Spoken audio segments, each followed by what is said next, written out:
Hi, this is Sean Perrin, and you're listening to episode 6 of the Clarinet.com podcast. Before we get started today, I just want to say that I'm sorry for the delay in releasing this week's episode. I had an old laptop that was pushing 4 or 5 years, and as I started editing these hour-long podcasts and video files, it was really starting to show its age. So I've since upgraded to a brand new, fantastic laptop that's going to plow through these things much easier.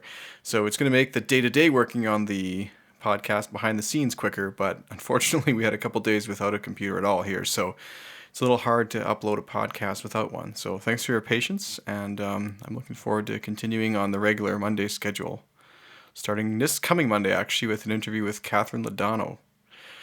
Today's episode, though, we talk with David Blumberg, who's had a diverse musical career as a performer, instructor, clinician, and music producer.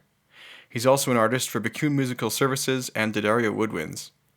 We discussed some of his career highlights, including working on the John Williams Clarinet concerto recordings, his mytempo music software service, his involvement with the now defunct mp3.com music startup in the late 1990s, and his Skype teaching career, and much, much more. I'd like to remind everyone that if you're interested in winning the products and services mentioned on the podcast, you need to be absolutely sure to follow on Facebook, Twitter, Instagram, SoundCloud, and YouTube. You could be the number one best listener fan in the world, and I would have no way of providing you with a prize if you don't follow on there. It's the only way I can get in touch effectively. You can have up to 5 chances to win too if you like on every source. This episode's giveaway is a free 45-minute Skype lesson with today's guest, David Blumberg, and you can either use this lesson for yourself or you can give it to a keen clarinet player in your life, whether that be your son or daughter or a friend or even a student of yours. It's up to you. And one more thing before we start today, I just want to thank everyone for listening. It's been such a great experience so far already doing this, and we have some absolutely amazing artists and guests lined up for the coming weeks, which I'll be announcing on Monday. But there's now over 20 in the list, and I just couldn't be happier that we've already got half the year filled up only 2 months in. So thanks so much for all your support, and without any further ado, here's the interview with David Blumberg.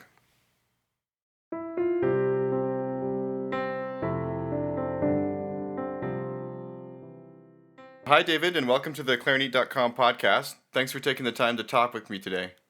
Thanks for having me. So back in the 90s, you were pretty heavily involved with digital music, and that led you to some interesting opportunities. Do you want to talk about that a little bit?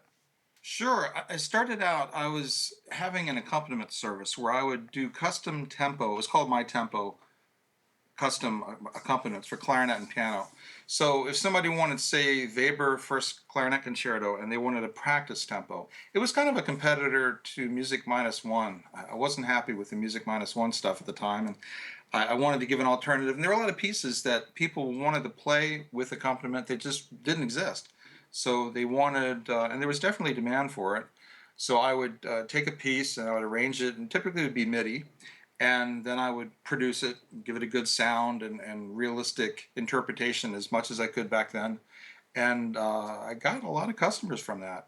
Even Ricardo Morales was one of them. Yeah, I still make stuff for him from time to time. His wife auditioned for the Philly Orchestra with an accompaniment recording that she practiced with. I mean, it was used by quite a number of people back then.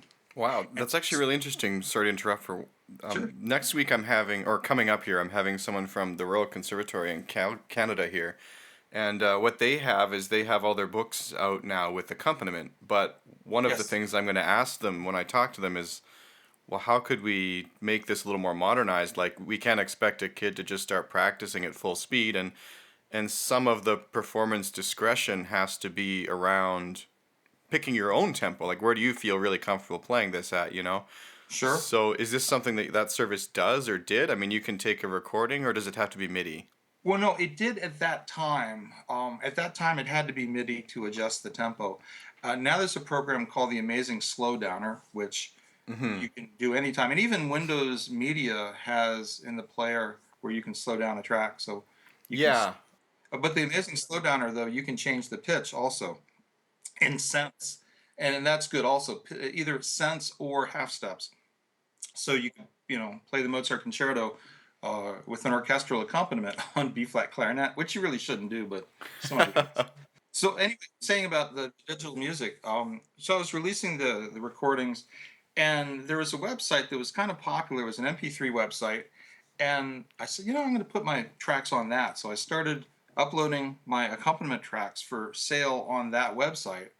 Or actually, I get samples. So I'd have maybe 3 or 4 minutes of an accompaniment, the Verdi Rigoletto variations or Bassi. And people started listening and downloading, and they were using it. So I rose to the top of the woodwind charts, which there are not very many players on that. But I ended up getting a few people to come in, and Andrew Simon was one of them. Jose Qatar was another. And we were releasing tracks, and I took recordings, recitals from me, and put it on, and was getting a lot of listens. And then they started an artist representative program where you could help people with their tracks, get them visibility. And I had some really unique ideas, and it worked really well. And I ended up getting many, many artists under me. Sean Osborne was one of the artists that I contacted, and I was actually asking Sean for Ricardo's phone number at the time because I didn't have it. And Sean said, "Hey, I'd be glad to put my tracks on too." So I started working with Sean, and Sean told me about Michelle Zukovsky needing a producer for the John Williams Clarinet Concerto that she wanted to release. And I had recorded the John Williams Concerto at the 1993 Belgian, the Ostend Belgian, or the Ghent Belgian Clarinet Festival.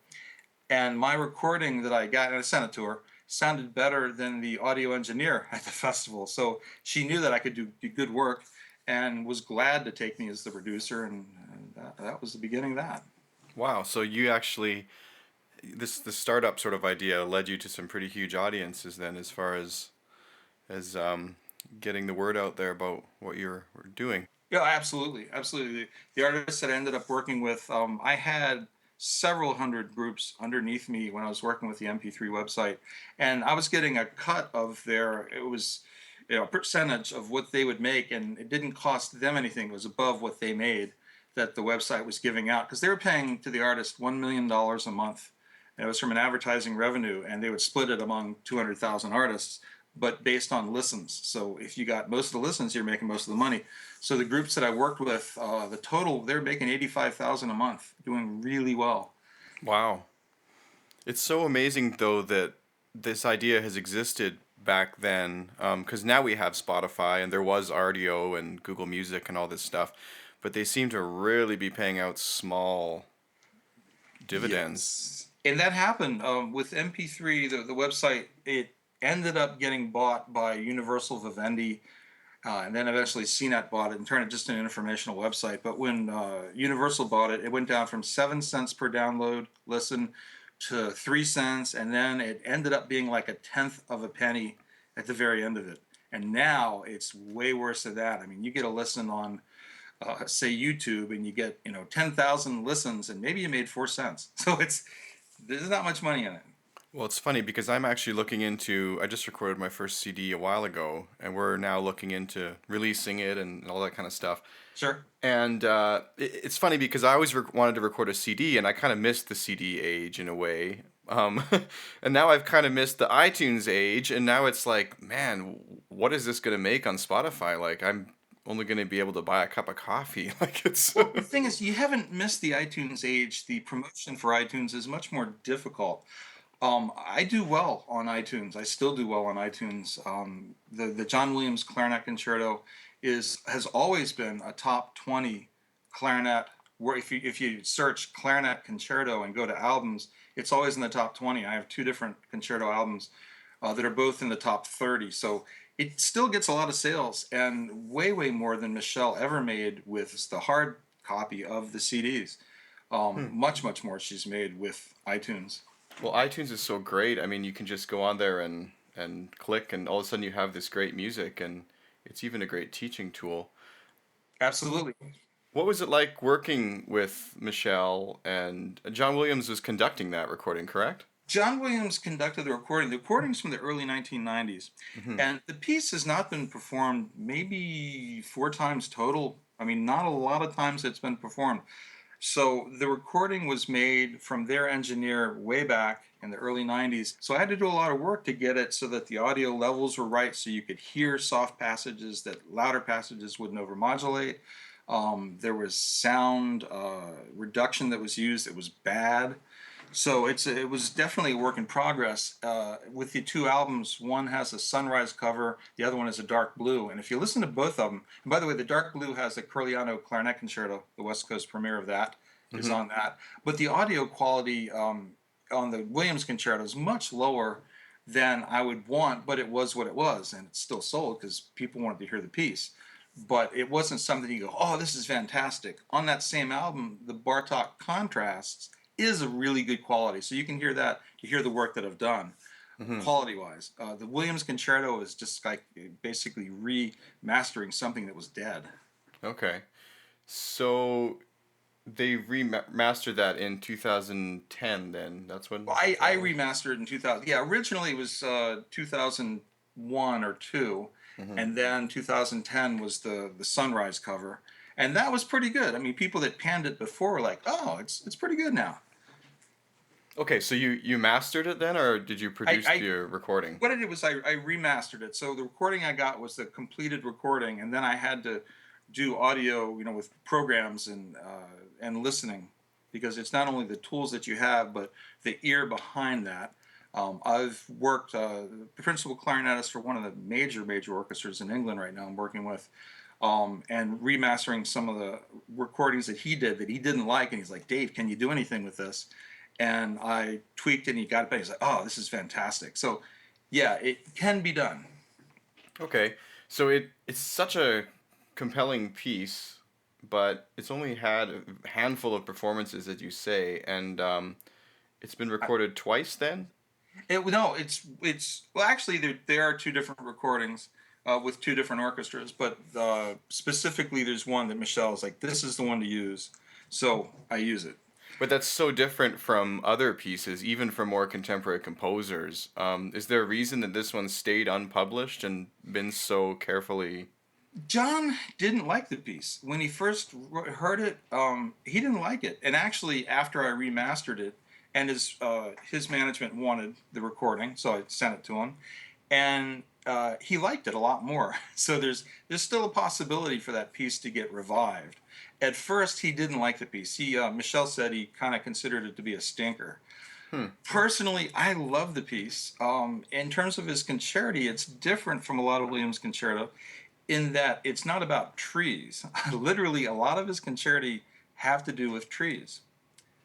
It's funny because a lot of people, myself included, haven't encountered a lot of his music outside of his film score work.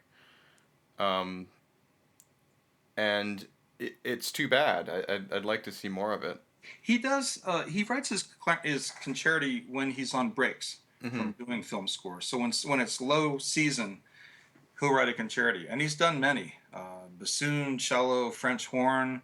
And again, French horn, all about the trees. There's different movements that have to do with trees and tree battle. And his flute concerto was written around the time AI, the movie.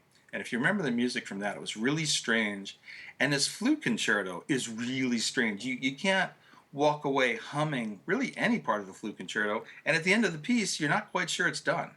Whereas the Williams concerto reminds me of his music from, say, Superman, Star Wars, in the slow movement. And I released the slow movement, with Michelle's permission, on YouTube. So if you go to my YouTube site, which is youtube.com/Blummy, Blummy 24x7. So Blummy 24x7. And on that page, there's the John Williams Clarinet Concerto second movement, slow movement, which is free to listen to. And that there's a part of it that sounds like when Superman, when his planet exploded. It's that big climax and just the sound of desolation. So, what movie was it that John was working on back then when he wrote this? Do you know? That might be interesting to think about. It was kind of close to AI at the Was time. it? Yeah, because I guess it was before, Yeah, slightly I mean, he wrote before. it 1991. So Yeah. movie wise, I think AI. I don't remember when that came out. Maybe later 90s, but exactly what he was working on at the time, I'm not sure. But this concerto is unique, and to me, it's one of his best concerti. If you listen to the other ones, I think this one's really special. Hmm. You can definitely hear his sort of theatric Yes, influence as and you he gave listen. the piece to Michelle. He said, "Michelle, this is yours to keep for you." and he didn't want it released or played by anyone else. And that's kind of been that way. Michelle does have someone selected that she wants to play it, a specific player, and he Hmm. knows that as well. So It's it quite could the happen. gift. What? It's quite the gift. Yeah, quite the gift. Totally. Yeah. So you're also So the producer for Windworks Washington. yes, What is your Windworks in DC. role Yeah.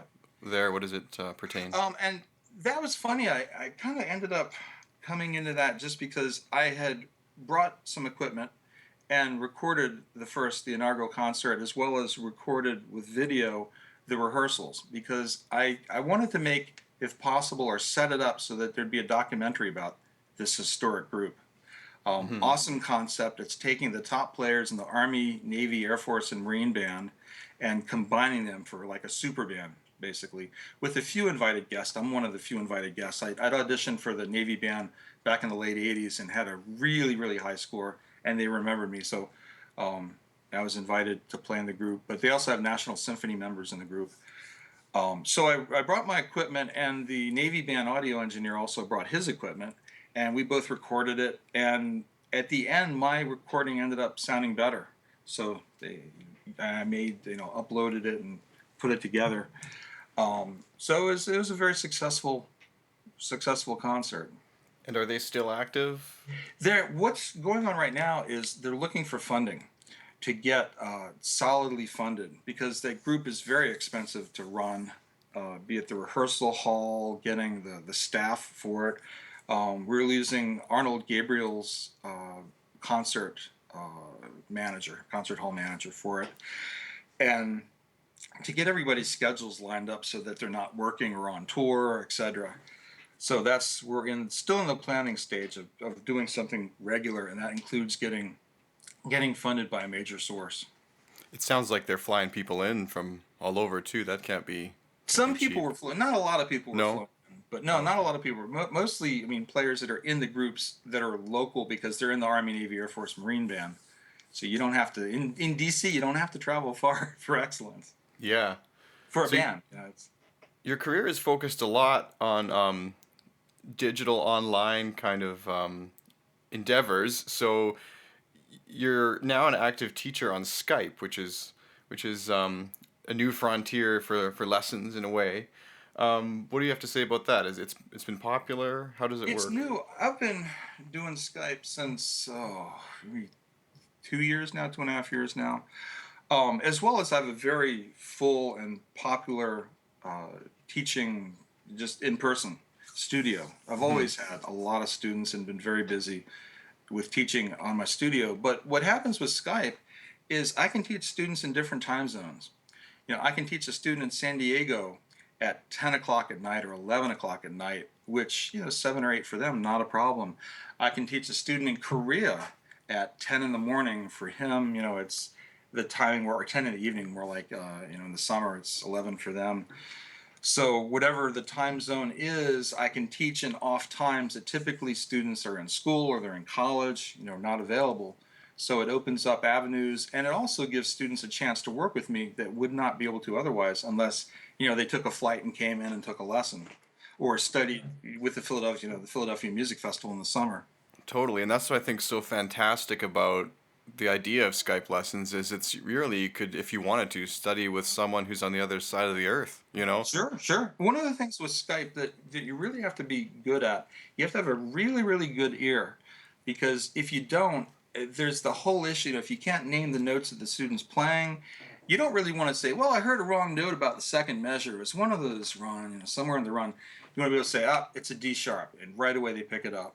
Hmm. To know your repertory really well, to be able to hear nuances. And Skype, it can be difficult to hear nuances, and there's some technology that makes it quite accurate that's available, that you actually hear the real sound and no compression. But even with compression, I can still get a lot done, and I've worked with students even without the video, just audio only. I was teaching a teacher at a conservatory in Germany, and we were working on articulation, and his camera didn't work, so I couldn't see what he was doing, but I had the diagnostic skills to say, try this, do this, and it worked. Wow. So I don't have to be necessarily hands on. I can tell the student what to do and then listen and say, okay, that's right. and it's worked really well. I've had students do, major improvement. Got a scholarship to Colburn, won a competition in California where he's the only clarinet student at all to make the finals. They were all flutes otherwise for the entire state of California. He won second prize. I've had a really good track record teaching Skype students, so it's fun too. The students don't get as nervous because they don't feel like somebody's in the room with them, Hmm. and that's a good thing. They don't get that uptight. Like my students are relaxed around me, but still, you're playing in front of somebody that knows what you're doing, and that there's a little bit of nervous in that. So with Skype, it's definitely reduced. It's interesting because I was just thinking about how much more it seems like it's a performance to the student too. For some reason, if you're in the room with them, I think sometimes it's the atmosphere is more social. But when you're performing for your camera on your computer and someone's listening to that, it all of a sudden has become, in a way, more performance like. Does that make sense? It can be more performance like if that's how they choose to look at it, Yeah. but otherwise it's almost like they're playing for their pillow. I mean, if they're, you Yeah. know because you don't get nervous when when nobody's in the room, you're Yeah. fine. um but it's I find that students are much less nervous playing on Skype than they would be in person, even with the same, student versus in person versus Skype. It's just you're not in the room with them. Well, think about how other technologies, or sorry, other industries have been affected by this kind of technology. We've got doctors now doing this kind of thing and performing surgeries even remotely with tools that aren't even there. Yeah. Oh yeah. And I guess it's sort of the next step in a lot of fields is to have this sort of virtual interaction. I personally haven't really tried it too much, and there must be some solutions to the problems I'd be imagining. Like I would want to, be able to look at the score. You just talked about that, but also just the tactile explanations sometimes that you need to give and show. How does that work? Well, I mean, tactile, I'll play for them, I'll show them. If I need them to do anything, be it, put a thumb under their chin and push, I'll just play an open G and push with the other hand. Hmm. I'll For the music, that's never a problem either. I have the part, or I'll say give me a link if the part's online. And most of the stuff I have had long memorized. That's never a problem. But with the ear being able to hear and diagnose, I'm big at diagnosing problems and diagnosing quite quickly. So I don't find that to be a challenge. The limitations, one of the limitations, a big one, is you can't play duets with the student. Um, Oh, you can't, because you can't talk at the same time and listen. It's like a walkie-talkie. It's one way at a time. So that's an issue. The student could record it. There's actually a new program out that's really cool. I get the name of it. It's Acapella is the name, and you can record yourself and record a duet and record a trio. You could record an octet of yourself playing, and it plays it back with the various lines on top of each other, and you record live. So that could be done, hmm. and mail the students the file, and they could do that. But you can't really do the in-person duets. So that's really the limitation. Other than that, I don't find there to be, and working on a read, I can work on reads quite quickly and efficiently.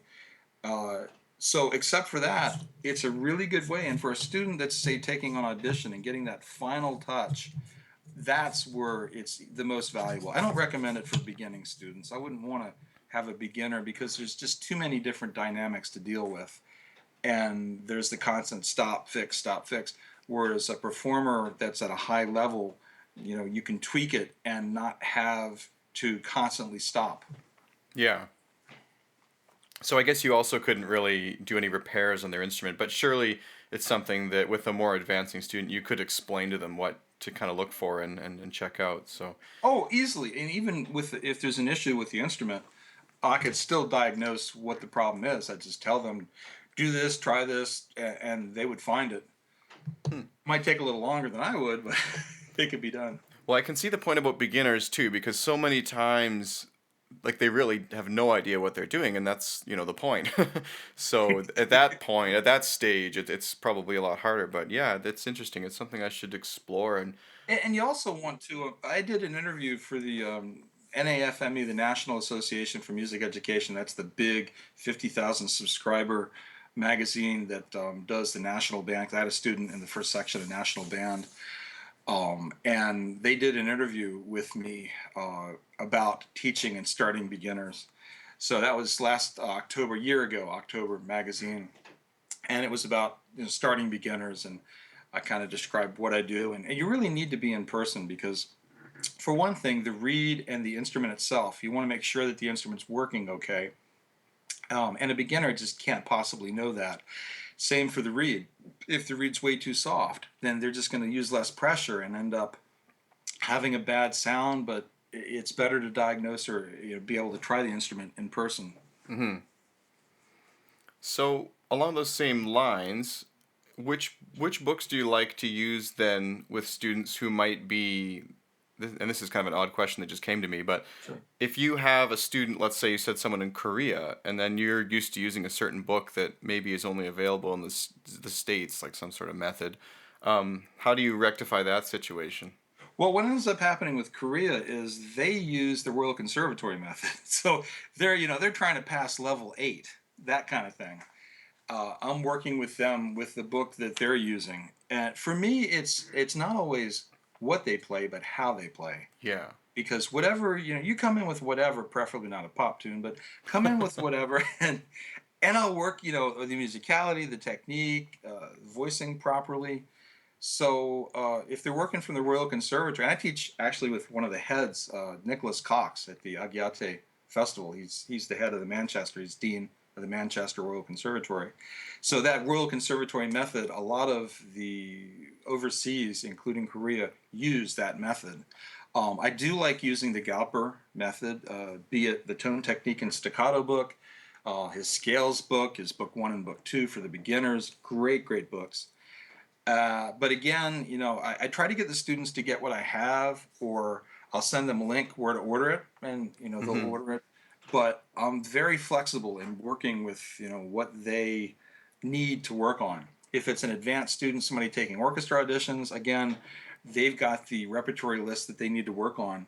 Or students that are auditioning for college, they have the list of college works that they need to work on. So, we're doing the Debussy, the Poulenc, the Mozart always, Copland Concerto, whatever they need to work on, I work on. So I do want to touch on that Galper book because I have some questions about that. But before we Sure. move on, my other question was the microphone. I've found personally that when I'm listening to clarinet, and a couple weeks ago, Tom Powalski was actually talking about this, but he really likes to use good ribbon mics to get a good sound on the clarinet. And if it's like recorded with the laptop mic, how can you gauge how much is part of the maybe the quality of a microphone playing into the sound instead of the student? Is it just something your ear gets kind of used to? My ear is definitely used to that. I do recommend that students upgrade their microphone. Don't use the webcam that comes with the computer. Microsoft makes a good one. It's about $50 street price, retails for $100, and that has a decent microphone. You wouldn't want to record an album with it. I use it's a large. It says Blue on it. Oh, the Snowball. Yeah, the big one, the heavy, the one that you pick up and go, wow, this is heavy. Those are wait, is it the Yeti or the Snowball? Yeah, Because the Yeti. the It's Yeti. Oh, okay. Yeah, the yeah. Yetis are great. Oh yeah. For me, I don't care what it costs. I just want quality, and that just happens to not cost that much. And those blue, there's a Snowball that I've had some students get too, just Smaller, for yes. messing around. It's smaller, and it's so good that a few years ago I actually recorded a whole version of New York Counterpoint on that. Cool. Yeah, those are good too, and they're maybe $50 less than the Yeti.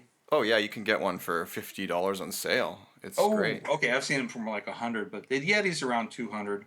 Worth every penny if you're doing it a lot. I use the webcam, Microsoft, and then the Yeti for, and it works well. Although I did have one student that came to me for the Philly Orchestra Festival, and really super talented, the one that had gotten a scholarship to study with Yehuda at Hmm. Colburn, 15-year-old. And he meets me in person and he hears me playing. He goes, "Oh, you sound better in person." I'm thinking, well, I hope it didn't sound bad online. Yeah, I guess that's something else to consider is what is the student hearing? But again, they're getting the tips. I'm teaching a student in Canada, Manitoba possibly, and he's a teacher. He gives clinics. He has many students. He's first year in a band. He's president of a band, and he's taking lessons because he wants that advanced, high level master teacher work. And he'll say, if I get 10 things out of a 45-minute lesson, I'm happy. And he records the lesson, he listens, and he goes, I'm only halfway through and I've already got 14. So, the tips are definitely good. Fingering tips, how to approach something, very, very easy to do on Skype. I hadn't considered that, but I guess they can record it and watch it again. Oh, yeah. And I record That's really lessons good. as well. So I want to hear that. They record it. They don't have to watch it, but they can listen to it. Just put your iPhone down and boom, you record it. And that's a good way to go.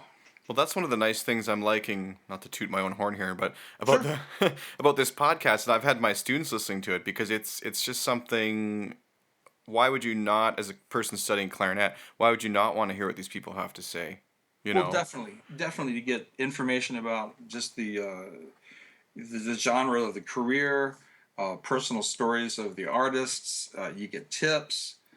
So yeah, to hear what it's like to be in the seat. Totally.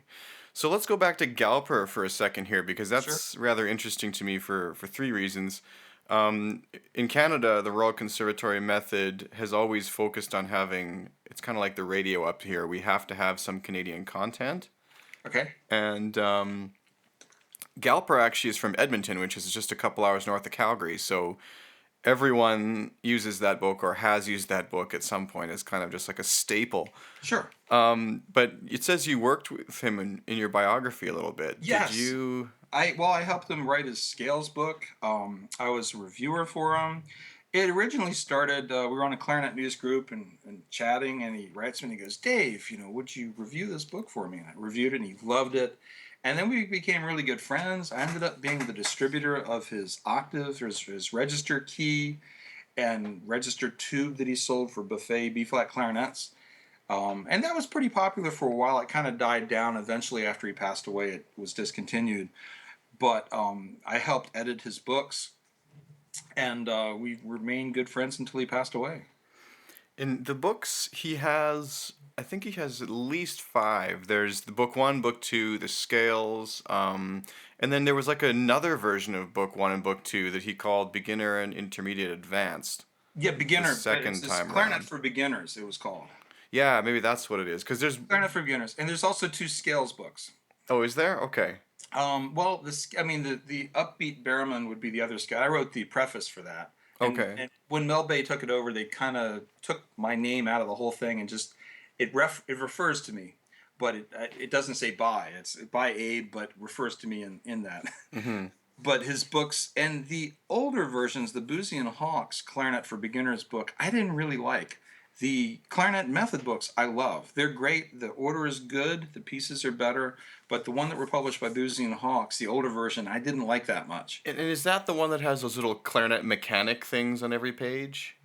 There's like these really focused I'm just trying to remember which one's which now because I Okay, use both, but I've never paid attention to which publisher. the clarinet for beginners, the clarinet method has drawn clarinet on the cover, and it's shiny cover. The old Boozy and Hawkes is kind of a dull cover. I think it was like a blue and a yellow. Ah, okay. Yeah, Whereas I do like the shiny new cover- ones. Yeah, the new ones are the shiny cover with a clarinet that was hand drawn. And I looked at the clarinet and I thought, the clarinet's it's good, but it's not great. So I said to Abe I said, Abe, who drew I was just wondering kind of, could you get a better drawing? So I said, who drew that? He goes, my daughter. I shut up at that point. I didn't say anything. He said, oh, it's great, thanks. Oh, yeah, it looks amazing. Me and Abe were great friends until he passed away. I was also good buddies with Dave Height, and I did reviews for Dave Height. Mm. So those, the clarinet method book guys, because they knew that I was successful in teaching. I'd had students win some really high level competitions and was very active teaching. I think the Galper and the Height books are pretty much standard. I know in Canada and the States, I would wonder about around the world as well. The Galper book. See, one of the things is distribution, and getting the books distributed is more difficult. The Mel Bay books are getting distributed much more, but the ones that are through Marva and Waterloo don't get that much distribution outside of Canada just because it's not a worldwide distributor. So you Hmm. end up with in Europe the James Collis method being quite popular and still quite popular. On the back, you've got the Hegvig method, but Collis was one of Dave Schifrin's teachers when Schifrin was young. So the Collis method is pretty popular in different parts of the world, Europe. I've seen the Collis books. I haven't seen the Galper books there.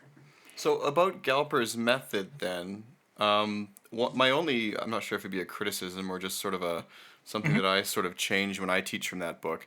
I find that tonguing comes really late. Was that intentional?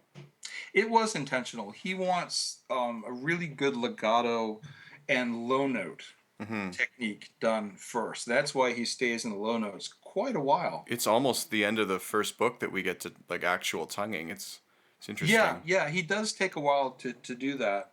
But, and what happens, for some beginners, it's unfortunate, but they don't learn how to tongue and they end up tonguing with their throat.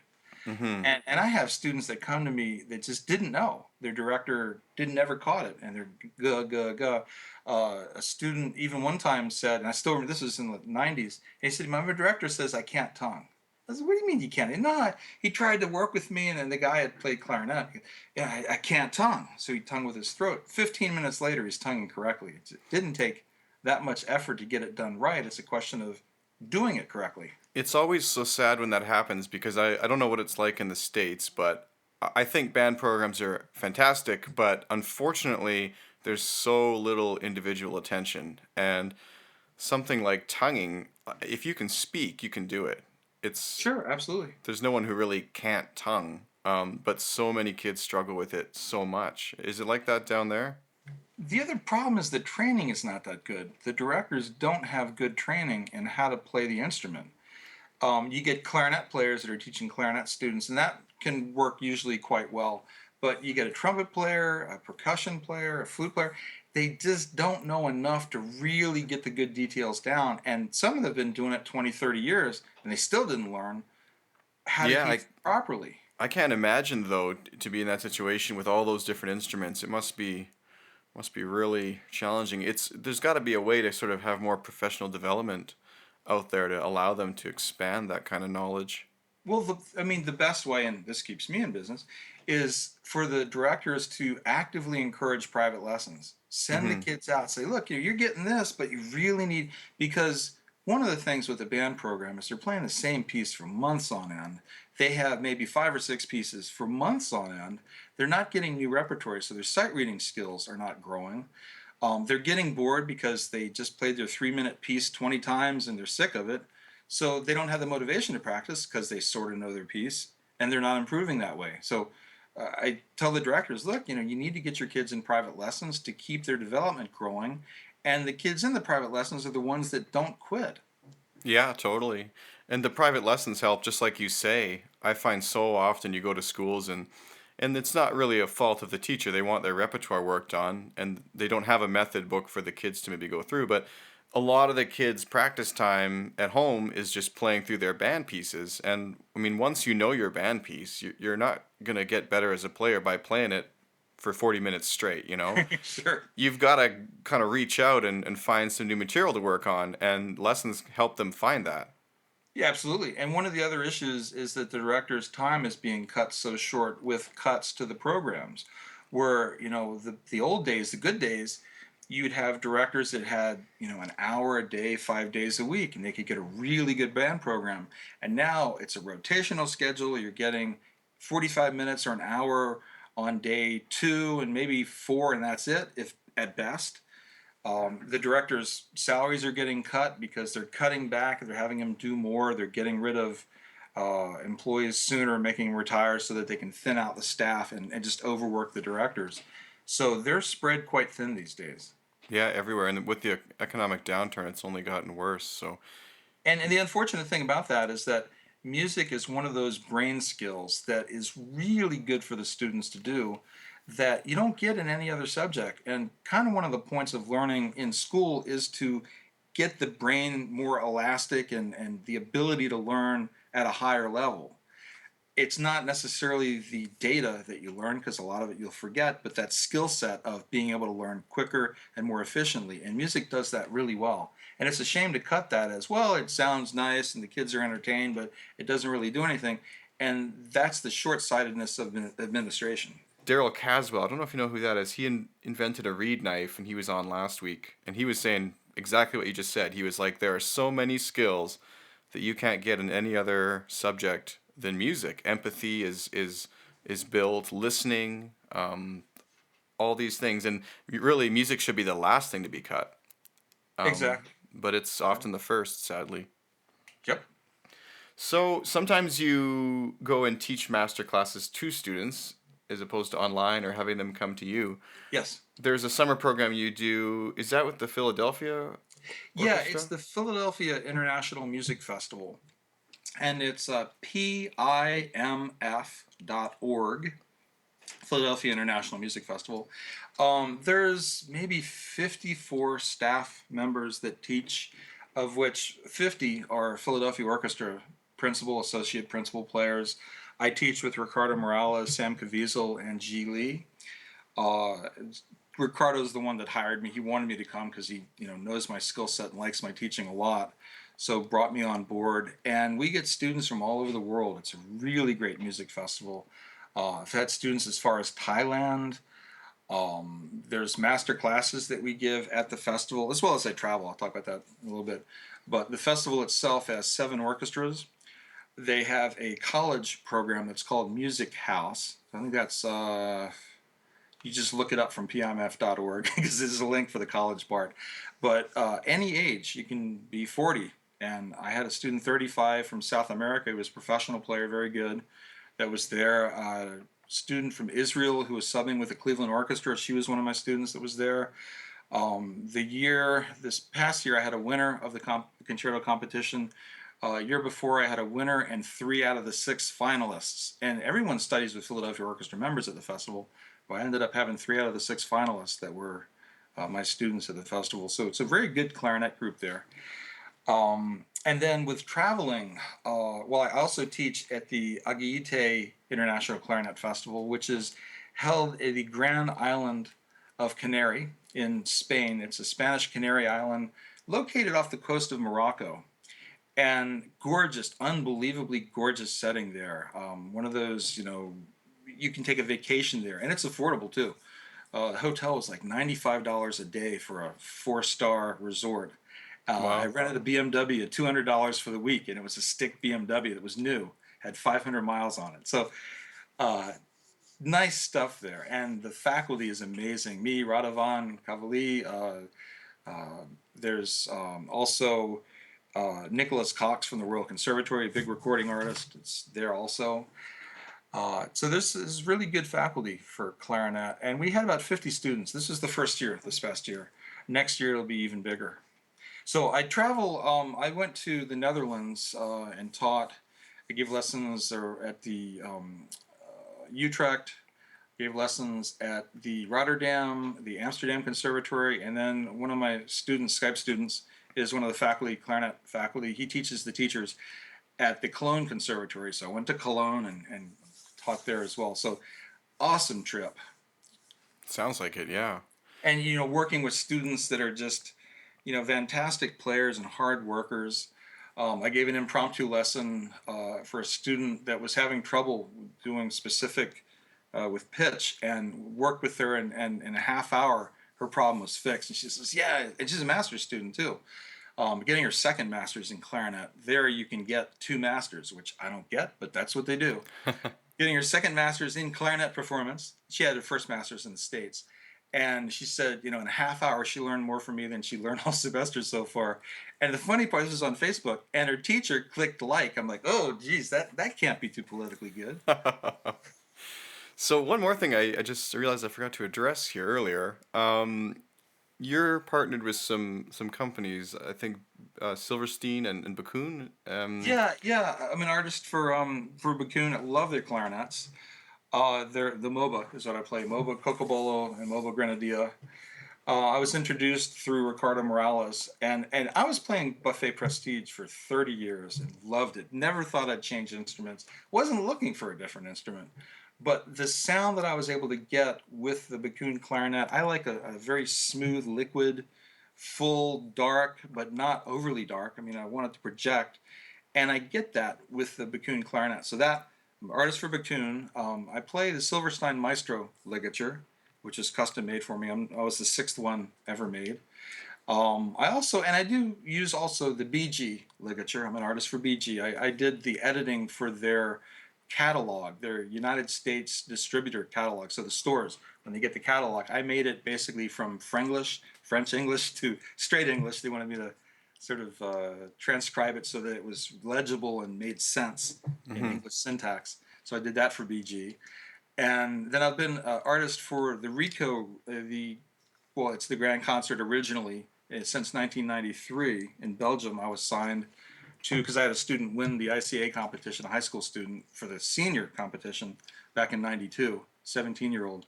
So 93, RICO signed me because I really liked their Grand Concert reed, switched over to it. And now I play the classic, the D'Addario classic reed. Love it, great sound, really good response. So I use that. And I actually have a box of the Grand Concerts on my desk right now. I love them as well. yeah, they were great read back then. They're still very good. I like the new classic. I didn't like the older classic. I used the regular reserve previously. Hmm. Now I don't like the regular reserve and like the classic because they switched it around and made it a higher grade reed. So the classic's the one that I use. Hmm. So those four companies, Backun, D'Addario, Silverstein, and BG, are the companies that I work with. And with the ligature, some things I use for one, some I use for the other. I'm not exclusive. How do you think that the material plays into it? A few weeks ago, we had an interview with Ryan Pereira of 3D Clarinet Innovations, and he's able to adjust the density and of his material. And for wood, that'd be basically like telling it how to grow. But do you think that plays into it at all? There's definitely a difference with the material. The dimensions, first and foremost, are the most important. I mean, dimension is at the top. That's huge. But along with dimension, to me, the material does make a difference. Vibrates differently. The clarinet is not a non-vibrating thing. You can feel it. Now, you can't necessarily dampen it unless you could cover the whole clarinet, but it's vibrating. The ligature's vibrating, the keys are vibrating, the body's vibrating. Backun made a barrel out of a wood post. He took literally out of a fence, took the post from a fence and made it into a barrel, and it played. Wasn't great, but it played. The dimensions were just right. Different material. I tried snakewood one time because I was spent 7 hours at Backun's trying different barrels and his barrels are very consistent in measurement. You're not going to try one barrel and it's way off. They're quite similar. And I tried snakewood, which was gorgeous yellow, really, really pretty. I looked at wow, and tried it. It wasn't for me. Didn't have the right sound. What is snakewood? Snakewood is a it's not wood made from a snake, but um, it's wood that looks yellow, and it's a gorgeous exotic looking wood, but it's called snakewood. So how does the density of that compare to Grenadilla or Cocobolo or the fence post? I don't know density wise, but it had a brighter sound. It Oh, wasn't interesting. dark for me. It just had a bright sound. It wasn't for me. Tulip wood is another wood that's gorgeous, but the sound wasn't for me. For E flat, that would be nice. I think tulip wood was a little more muted sounding. Hmm. But Cocobolo, I like. I think Grenadilla is a little brighter than Cocobolo. Cocobolo is just a comfortable wood to play with. But you can make barrels, you can make material. There's plastic ligatures, and they work fine. What happens with ligatures is it's holding the reed down, and that's I mean, you can take your thumb and hold the reed down with your thumb, and it may or may not accentuate frequencies. Some ligatures do accentuate frequencies. Not to say that a ligature is going to kill frequencies, although some do as well. That feel like a blanket was thrown over the mouthpiece.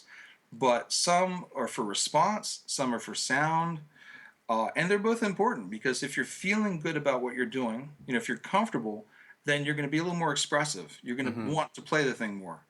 That may not have a sound different at all. The tone might be the same, but if you're comfortable, you're going to want to do more. The ligature is really the place too where you can affect the resistance even on the same mouthpiece. Like I find that the the the speed of articulation is really affected, of course, by the ligature, but it's one instance where, and this could just be a placebo effect, but I do feel that the plating on the ligature does affect this. To me, absolutely. And I've done blind tests, and there was a difference. It's interesting because I find that gold is often a bit brighter sounding, like a silver. There's a silver plated copper one by Ishimori now that is just really nice, and their solid copper one too is just great. The, Have you tried well, those? oh yeah, oh yeah. Well, there's this. I have all of them actually.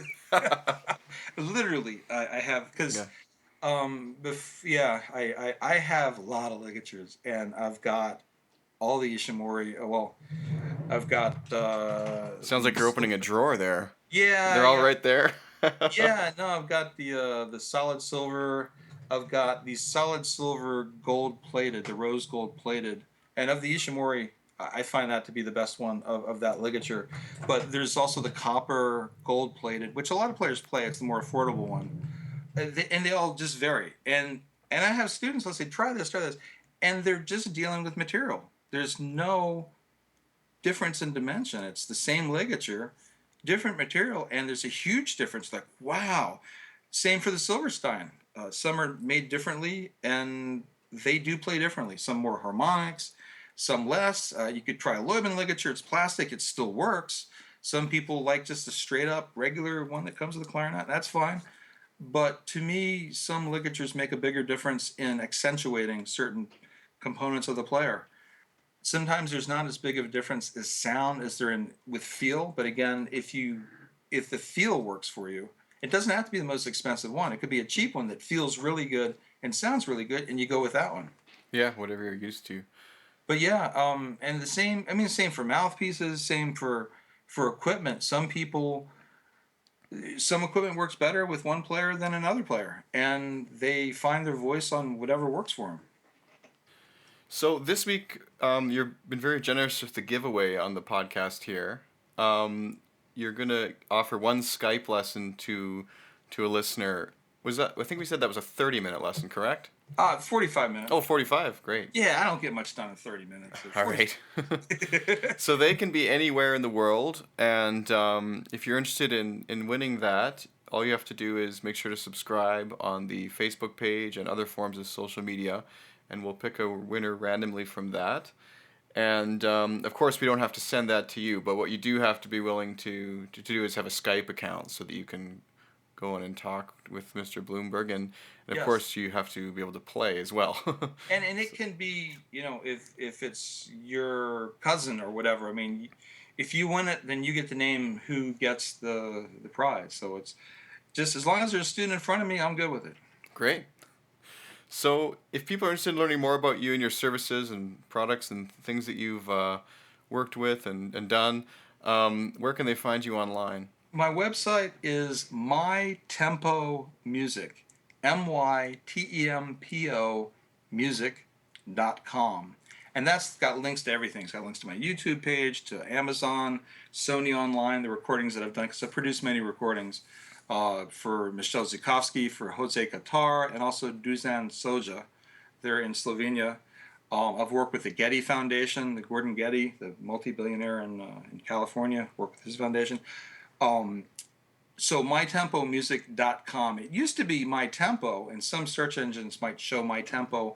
I was bought out by a communications company that basically made me an offer I couldn't refuse because I really didn't want to give up mytempo, but they said, what will it take? And I gave them a number, and they called me back. Sure.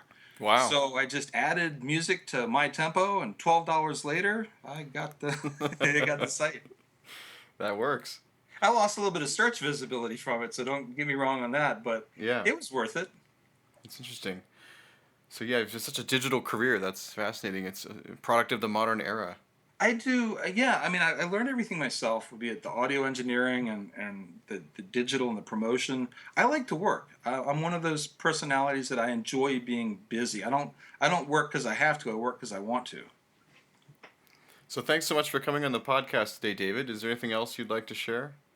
Uh, no, I thank you for the other thing is I'm principal clarinet in the Seabrook Opera, so that's another place to hear me. Robert McFarland is the conductor of that. He was Beverly Hill's assistant, and that's there's two. It's Cherry Hill in New York City. So the two of those, and I play principal clarinet in that. So I stay busy. That's great. Well, yeah, if you'd like to check out his website, it's mytempomusic.com. And thanks so much for coming on the podcast today. Thanks for having me, Sean.